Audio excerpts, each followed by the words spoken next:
लग्नानंतर होईलच प्रेम या मालिकेच्या पुढील काही येणाऱ्या भागांचे अपडेट जाणून घेऊया आपल्या या व्हिडिओमध्ये. चला तर मग सुरुवात करूया आपल्या व्हिडिओला.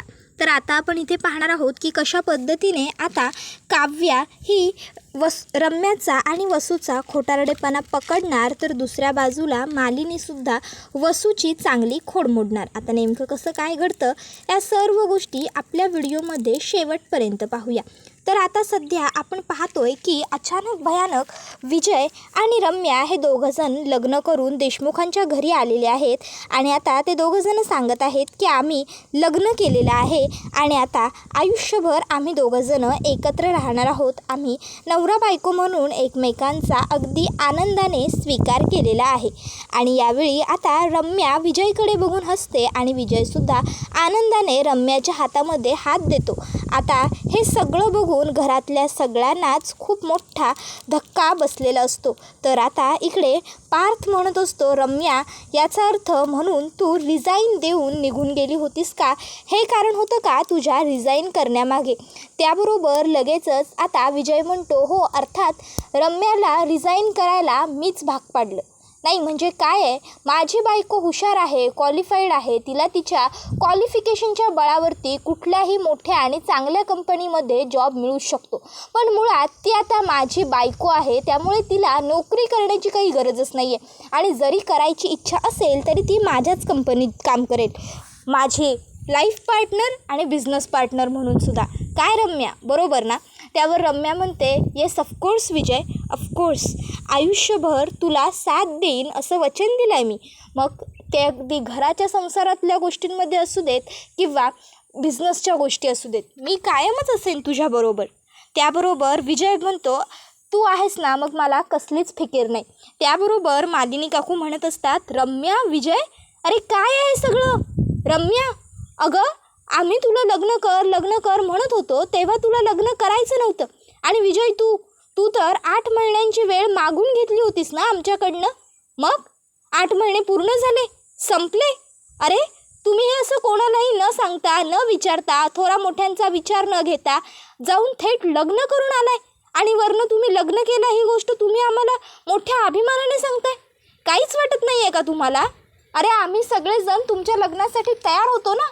आम्ही उलट तुम्हाला लग्न करा असं स्वतःहून सांगत होतो. मग तरीही तुम्हाला हे पळून वगैरे जाऊन लग्न करण्याची काय गरज होती? रम्या, तू जर आम्हाला सांगितलं असतंस की तुला विजयबरोबर लग्न लवकर करायचं आहे, तर आम्ही स्वतः तुझं लग्न विजयबरोबर लावून दिलं असतं. हा नसता आगाऊपणा करायला कोणी सांगितलं होता?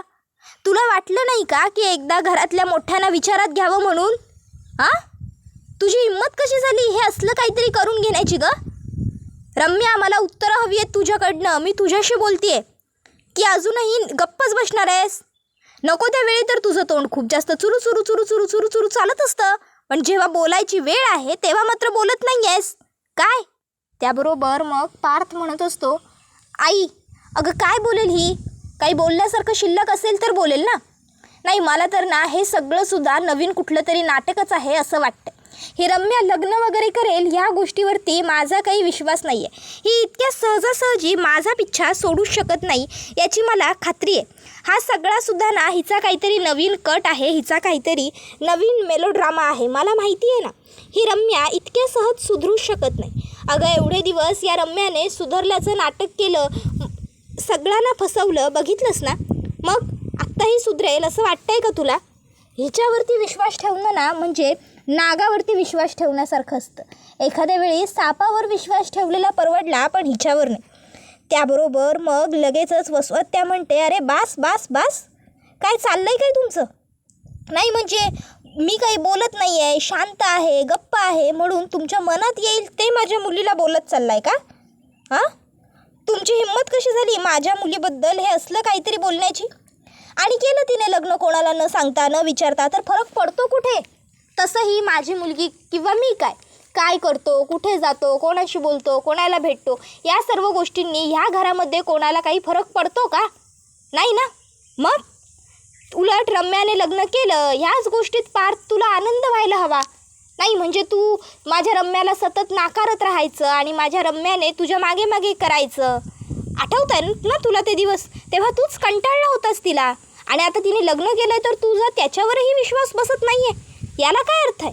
आणि मालिनी, तू माझ्या मुलीला लग्नाबद्दल बोलतेस, तिने लग्न न सांगता केलं, न विचारता केलं. अगं तिने लग्न न विचारता केलं, कमीत कमी तिच्या भूतकाळाबद्दल, तिच्या भविष्याबद्दल, तिच्या वर्तमानाबद्दल सर्व गोष्टी आपल्याला माहीत तरी होत्या. पण तुझ्या घरात काय गं, तुझ्या धाकट्या मुलाने आणि थोरल्या सुनेने काय रंग उधळले होते हे सगळं लगेच इतक्या विसरलीस? हे बघ, उगाचच्या उगाच मला ना माझं तोंड उघडायला भाग पाडू नकोस. तुला काही कळतं की नाही गं? तू मामी आहेस ना माझ्या मुलीची? हां, माझी मुलगी लग्नानंतर पहिल्यांदा घरात येते, तिचं कौतुक करायचं, स्वागत करायचं, ते सगळं राहिलं दूर. तिला कुठे तू पिंजऱ्यात उभं केलंस गं? त्याबरोबर मग लगेचच आता पार्थ म्हणत असतो, एक मिनटं आत्या, 1 मिनटं. नाही म्हणजे आईने स्वागत करण्याचा प्रश्न येतोच कुठे ना इथे. नाही, लग्नानंतर मुलीचं स्वागत सगळं तिच्या सासरी केलं जातं. आणि माझ्या माहितीप्रमाणे हे रम्याचं सासर नाही, माहेर आहे. कारण तू इथे राहतेस, तिची आई. त्यामुळे रम्याचं स्वागत करण्याचा इथे मुळात कुठला प्रश्न येतच नाही.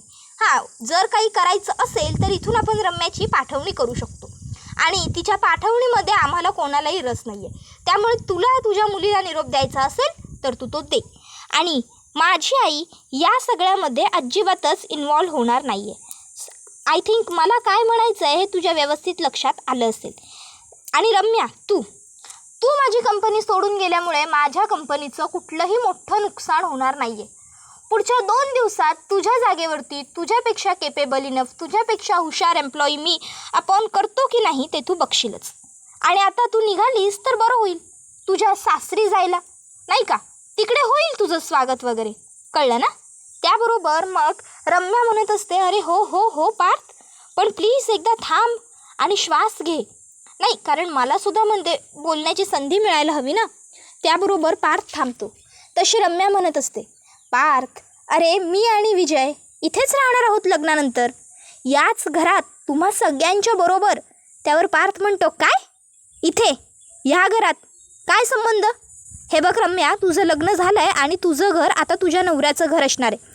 त्यामुळे तुझा मुळात इथे राहण्याचा काही प्रश्न येतच नाही. उगाचच्या उगाच डोकं फिरल्यासारखं वागू नको आणि बोलूसुद्धा नको. गुपचूप निघ आणि स्वतःच्या नवऱ्याबरोबर स्वतःच्या घरी निघून जा, कळलं ना?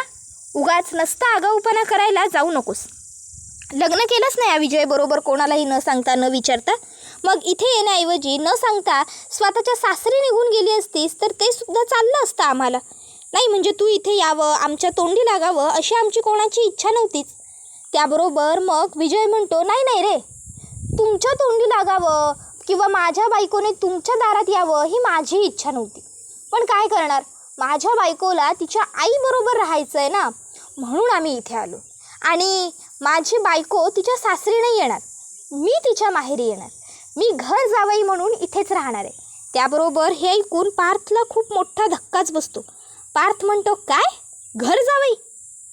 बाप रे, ओ माय गॉड विजय, मला खरंच विश्वास होत नाही आहे की तुझ्यासारखा नालायक मुलगा मी पसंत करू शकतो. मला वाटलं होतं तू एखादा चांगला सिन्सिअर हुशार मुलगा आहेस, पण नाही. माणसं ओळखण्यास मी सुद्धा चूक केली आणि खूप मोठी चूक केली हे मला आज कळून चुकलेलं आहे. खरंच तुझ्या इतका नालायक मुलगा रम्याच्या नशिबात आला. आता रम्या आणि तू नवीन कटकारस्थानं करतच राहणार, बरोबर ना? मला तर वाटत नाही हे लग्न वगैरे सुद्धा काहीतरी खरं आहे. ही सगळीसुद्धा ना काहीतरी नाटकंच असणार आहेत तुमची. त्याबरोबर मग आता लगेचच वसवत्या म्हणते, पुरे झालं पार्थ, पुरे झालं, खूप ऐकून घेतलं. आता चक्क तू माझ्या मुलीच्या लग्नावरती आणि संसारावरतीच आरोप करतोयस म्हणजे काय? हे बघ, तुला काय वाटतं, काय नाही वाटत, तुझ्या मनात काय चाललंय, काय नाही चाललंय, या सगळ्याशी आमचं कोणाचंही काही घेणं देणं नाही आहे. आणि राहिला प्रश्न रम्याने या घरात राहायचं की नाही हा निर्णय देण्याचा, तर तुझा या सगळ्याशी काही संबंध नाही आहे. कारण हे घर माझ्या माहितीप्रमाणे 50% विक्रमच्या नावावर आणि 50% माझ्या नावावर आहे. त्यामुळे ह्या घरात कोण राहणार आणि कोण नाही याचा सर्वस्वी निर्णय फक्त मी आणि विक्रमच घेऊ शकतो. आणि माझी मुलगी आणि माझा जावई ह्या घरात राहायला हवा की नको हे मी ठरवेन. त्यामुळे तुम्ही कोणीही या सगळ्यामध्ये न पडलेलंच बरं आहे. काय, बरोबर ना? त्यामुळे जर माझ्या मुलीच्या आनंदात तुम्हाला सहभागी व्हायचं असेल तर तुमचं सहर्ष स्वागत आहे. पण जर माझ्या मुलीच्या आनंदात सहभागी व्हायचं नसेल तर तुम्ही इकडनं चालते झालात तरीही चालेल. कळलं ना? निघा इकडनं, चला.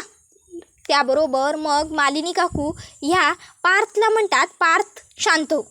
हे बघ, सध्या आपण काहीही बोलू शकत नाही आणि तुमचे बाबाही घरात नाही आहेत, त्यामुळे उगाच आपण विषयाला वळण लावून काहीही निष्पन्न होणार नाही आहे. त्यापेक्षा आपण सगळ्यांनी शांत राहणंच योग्य असेल. काव्या, पार्थला रूममध्ये घेऊन जा. पार्थ. त्याबरोबर मग पार्थ रूममध्ये येतो. पार्थची खूप चिडचिड होत असते. मग काव्या पार्थला म्हणत असते, देशमुख, अहो बास बास बास बास बास, काय चाललं आहे काय तुमचं? अहो किती चिडचिड, किती हा राग, किती हा संताप, पुरे झालं. अहो किती वेड्यासारखं वागताय तुम्ही, तुम्हाला तरी कळतंय का? आणि कुणावर चिडचिड करताय तुम्ही? त्या रम्यावर.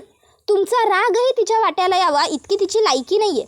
आणि राहिला प्रश्न त्या लग्नाचा, तुम्हाला काय वाटतं, तिने खरोखर त्या विजयबरोबर लग्न वगैरे केलं आहे का? अहो नाही हो, नाटक आहे हे सगळं. तुम्ही मघाशी रागाच्या भरात बोललात पण खरं बोललात. खोटं आहे हे सगळं. तिनेच स्वतःच्या गळ्यात हार टाकलाय आणि येऊन आपल्यासमोर मोठी मी लग्न करून आली असं सांगते. जर तिला लग्न करायचं होतं विजयबरोबर मग तिने आपल्या सगळ्याला सांगून घरातल्यांच्या संमतीने थाटामाटात लग्न का केलं नाही? हे सगळं खोटं आहे. तिने त्याच्याबरोबर काही फेरे वगैरे घेतलेले नाही आहेत, म्हणून तिने डायरेक्ट आपल्यासमोर मंगळसूत्र घालून येण्याचा निर्णय घेतला. कळलं का?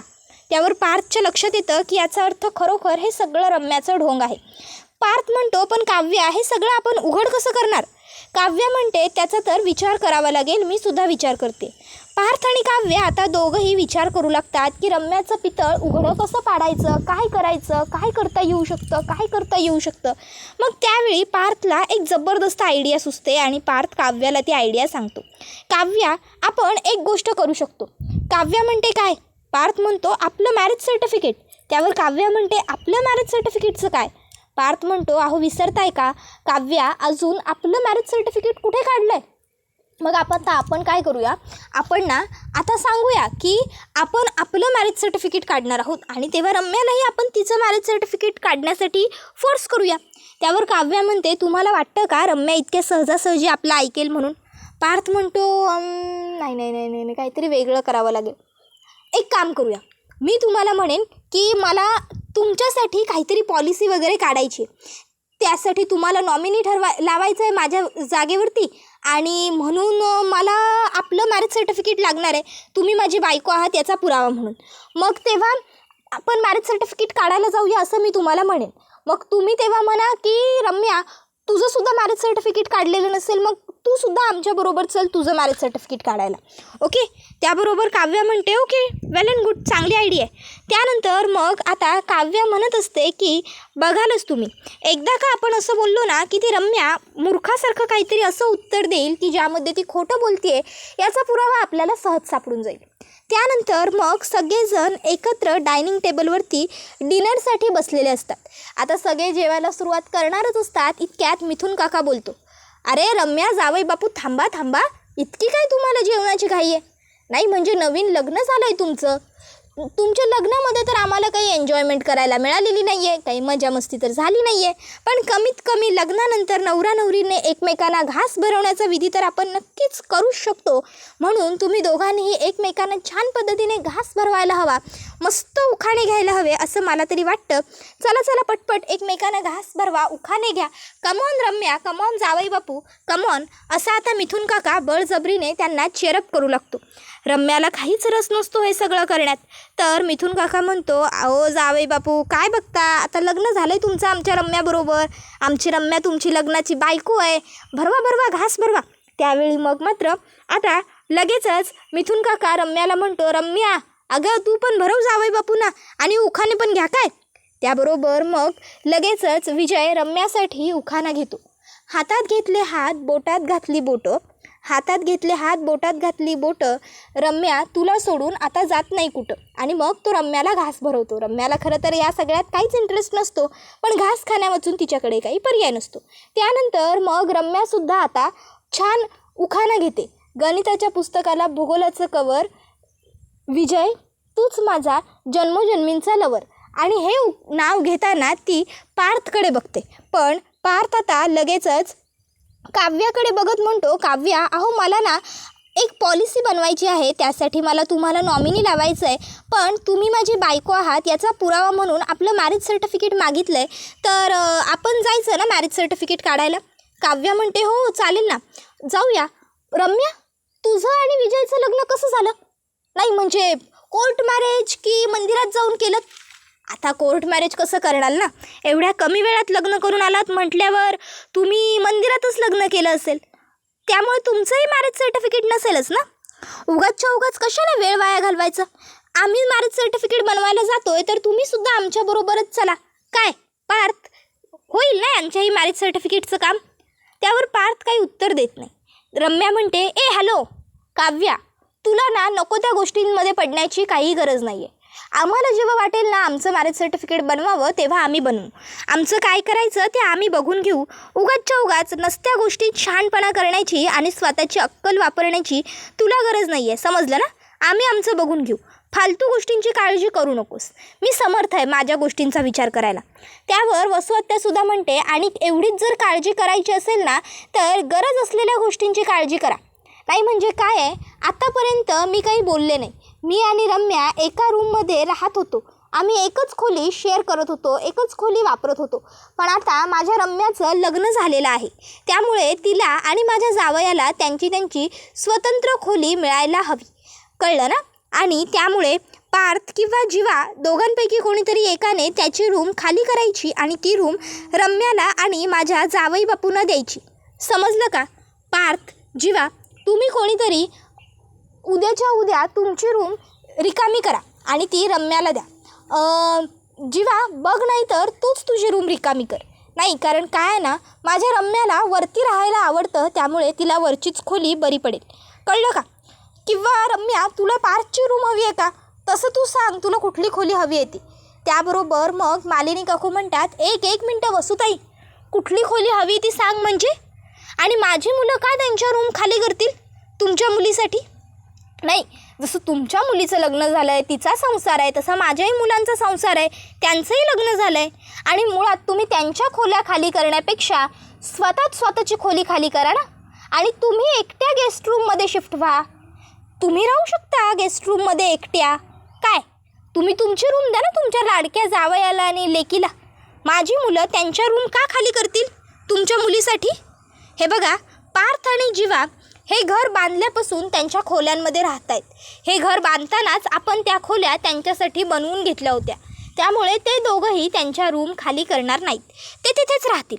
तुम्ही रम्यासाठी तुमची रूम खाली करा आणि तुम्ही स्वतः एकट्या गेस्ट रूममध्ये शिफ्ट व्हा, समजलं ना. वसुहत्या म्हणत असते अगं पण मालिनी काकू म्हणतात काय पण तुम्हाला मी सांगितलेलं कळत नाही आहे का. त्यावर वसुहत्या म्हणत असते अच्छा म्हणजे तुझ्या मुलांनी रूम खाली करायची नाही का. मालिनी तू विसरतेस, हे घर माझ्या नावावर आहे ते. त्यावर मालिनी काकू म्हणतात हो का, मी विसरते का.